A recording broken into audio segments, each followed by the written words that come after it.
Bulletin का आगाज कर रहे हैं इस वक्त की बड़ी खबर से। पाकिस्तान की मस्जिद में कल हुए धमाके में मरने वालों की तादाद बढ़कर 100 हो गई है। वहीं धमाके में 215 लोगों के जख्मी होने की खबर सामने आ रही है। 15 लोगों की हालत नाजुक बनी हुई है। कल नमाज के बाद खुदकुश धमाका हुआ था, जिसकी जिम्मेदारी तहरीक-ए-तालिबान पाकिस्तान ने ली है। हमले की जिम्मेदारी लेने के बाद टीटीपी कमांडर उमर खालिद खुसरानी के बदले में यह हमला हुआ। इस बात को भी वाज़ेह किया गया।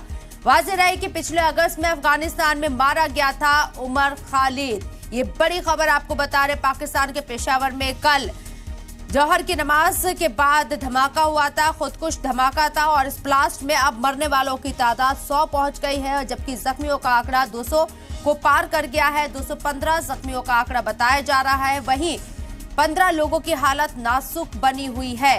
लगातार मरने वालों की तादाद में इजाफा हो रहा है। कल जब खबर सामने आए तो 25 लोगों के मरने की तस्दीक की गई, फिर 46 हुई लोगों की मरने की तस्दीक, उसके बाद 60 के ऊपर का आंकड़ा सामने आया और ये अब आंकड़ा धीरे धीरे बढ़कर 100 तक पहुंच गया है। वहीं जख्मियों की तादाद 215 हुई है।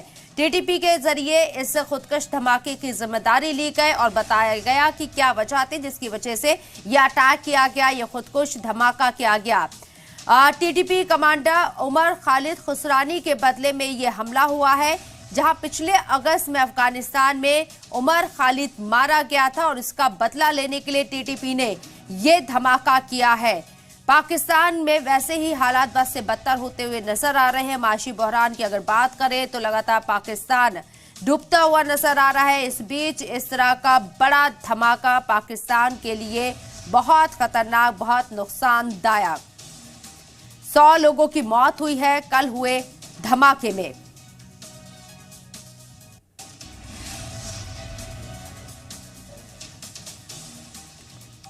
तो पाकिस्तान के पेशावर में यह खुदकुश धमाका हुआ था, जहां अब मरने वालों की तादाद 100 तक पहुंच गई है।